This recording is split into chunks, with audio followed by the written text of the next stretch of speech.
At 19, Elena Hart had already learned what most people only discover halfway through life, that dreams can be fragile, and that sometimes the world bends you before you ever get a chance to bend it back.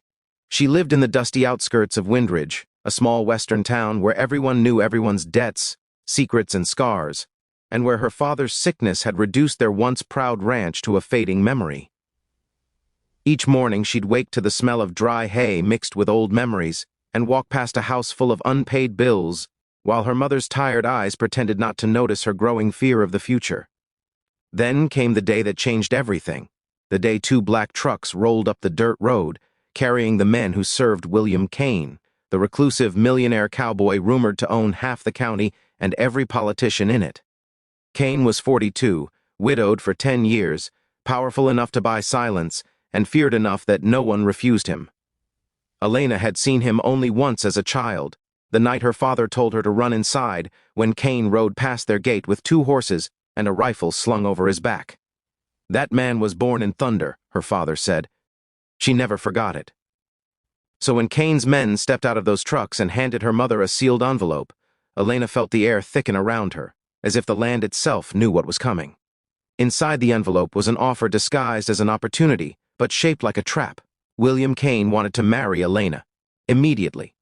In return, all of their debts would disappear, her father's medical treatment would be covered, and the ranch would belong to them again. Her mother cried.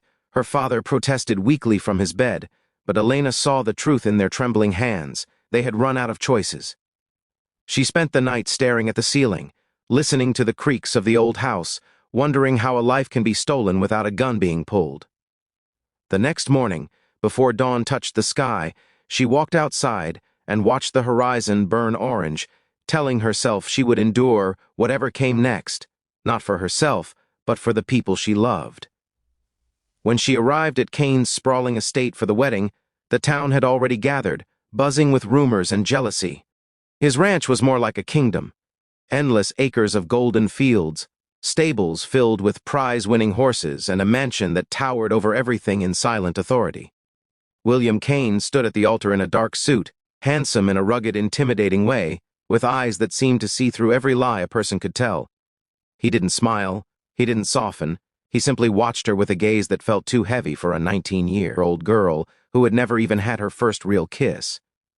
As the ceremony began, Elena felt like she was stepping into a story someone else had written, a life designed by power, not fate.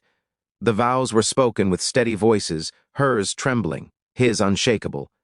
When it was done, the town erupted with whispers, some calling her lucky, others calling her foolish, but none of them knowing the truth that sat like a stone in her chest. Then came the moment everyone had been waiting for, William Kane's wedding gift. He stepped forward, lifted her hand gently, and said loud enough for the entire town to hear, "This land belongs to her now." A murmur swept through the crowd, confused, disbelieving.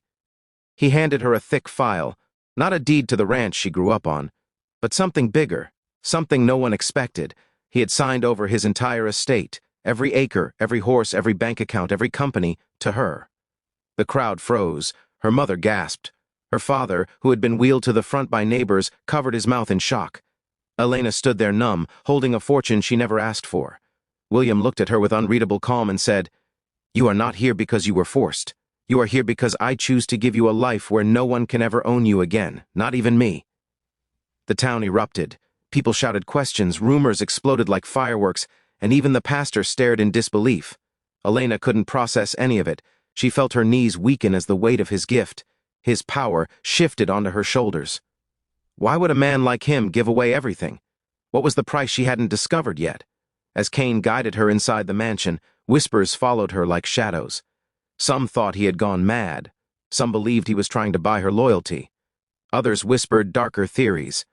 But as the mansion doors closed behind them, and the noise of the crowd faded into the wind, Elena realized something far more terrifying. William Kane wasn't smiling because he wasn't done yet. The wedding was only the beginning. Something larger, older, and buried in his past was waiting for her, and her life, once fragile but familiar, was about to change in ways the town would talk about for decades. Elena stepped into the mansion with the uneasy awareness that wealth this large was never simple, and that silence hung in the hallways like a second skin. William Kane walked beside her, not touching her, not rushing her, simply watching her take in the world she now technically owned. Massive oil paintings lined the walls, each capturing pieces of the Kane legacy: cowboys, cattle wars, land battles, and portraits of ancestors who had fought for every inch of the empire she now held in her hands. He led her into a quiet room with tall windows overlooking the ranch, and for a long moment neither of them spoke. Finally, with a voice gentler than she expected, he said, "This gift isn't what you think. Behind every acre out there, behind every dollar, behind every piece of power, there are ghosts. I'm giving it to you because I can't carry them anymore." Elena, confused but steady, asked what ghosts he meant. William poured 2 glasses of water instead of whiskey, sat opposite her, and began a story that had haunted him since he was 19 himself, the same age she was now. He spoke of his first wife, Marin, a girl he'd loved with the reckless hunger of youth.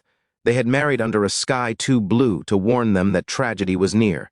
2 years into their marriage, Marin died in a riding accident, an accident William believed he caused by insisting she take a horse she wasn't ready for. That single mistake became the anchor of his entire life, dragging him into an ocean of guilt that no amount of money, land, or power could ever drown out. He built an empire because he didn't know how to build forgiveness for himself. When he looked at Elena, he didn't see a girl forced into his life. He saw someone who still had a chance to choose her path, someone who could break the cycle he'd trapped himself in. But there was more. With a heaviness that made the room feel smaller, he told her the second truth: he was dying. Not immediately, not dramatically, but slowly. An illness he'd hidden from the entire town, an illness Marin's family would have blamed on karma if they knew. He had months, maybe a year, and he refused to leave behind a legacy of emptiness. "I didn't want a wife," he said. "I wanted a successor. Someone untouched by greed, someone strong enough to take everything I built and turn it into something good." Elena felt a strange mix of fear and compassion swirl inside her. She had expected cruelty, not confession. She had expected ownership, not surrender. She asked why he hadn't chosen someone older, wiser, someone who wanted power. He looked at her with eyes tired from years of carrying secrets. Because power corrupts everyone except the people who never wanted it in the first place. Elena sat in silence, realizing her life had been rewritten again, but this time by honesty instead of control. And then William revealed the second part of his gift, the part that truly silenced the town when the truth came out weeks later. He handed her a sealed envelope with her family's name on it, but this one wasn't about debt or obligation. Inside was a legal document establishing the Heart Community Foundation, a fund worth millions set aside to rebuild the poorer parts of Windridge, restore failing ranches, support struggling families, and provide education and medical help so no one else would ever have to trade freedom for survival. "Your family will run it," he said. "You'll decide who gets help. No one will ever suffer the way you did. Not while my name still has weight." Elena felt tears gather, not of fear but of something new, something brave, something she had not felt in years: hope. She looked at the man the town called ruthless and realized they had never seen the truth beneath the legend. William Kane was not a monster. He was a man trying to rewrite his ending. Over the next months, Elena learned to run the empire he had spent decades building. He taught her how to negotiate, how to ride, how to see through lies, and how to read the land like a map of human intentions. And as the town watched her grow into a leader, rumors changed from whispers of pity to murmurs of awe. Windridge had never seen a 19-year-old girl stand in front of ranchers twice her age and command respect, with nothing but honesty and steel in her voice. William, growing weaker but proud, watched her transform the empire into something human, something generous, something he could never have done alone. When he finally passed quietly in his sleep, Elena buried him under the oldest oak on the ranch, the one he said Marin loved most. The entire town came, not out of fear but out of gratitude. At the funeral, an old rancher whispered, "He gave her the world, and she gave the world back to us." Years later, people would say she became the greatest ranch leader in Windridge history. Others would say she saved the town. But the truth, known only to Elena, was that William Kane didn't save her life by marrying her. He saved it by letting her become who she was always meant to be. And every time she looked at the sprawling land, now thriving with families, children, and hope, she whispered a promise only the wind could hear: "Your ghosts are safe now." The story of the millionaire cowboy and the 19-year-old girl he married not out of desire but out of redemption became a legend whispered in every corner of the West. But the real miracle wasn't the wedding gift that silenced the town. It was the truth that changed them all. Sometimes the most broken people leave behind the most beautiful legacies,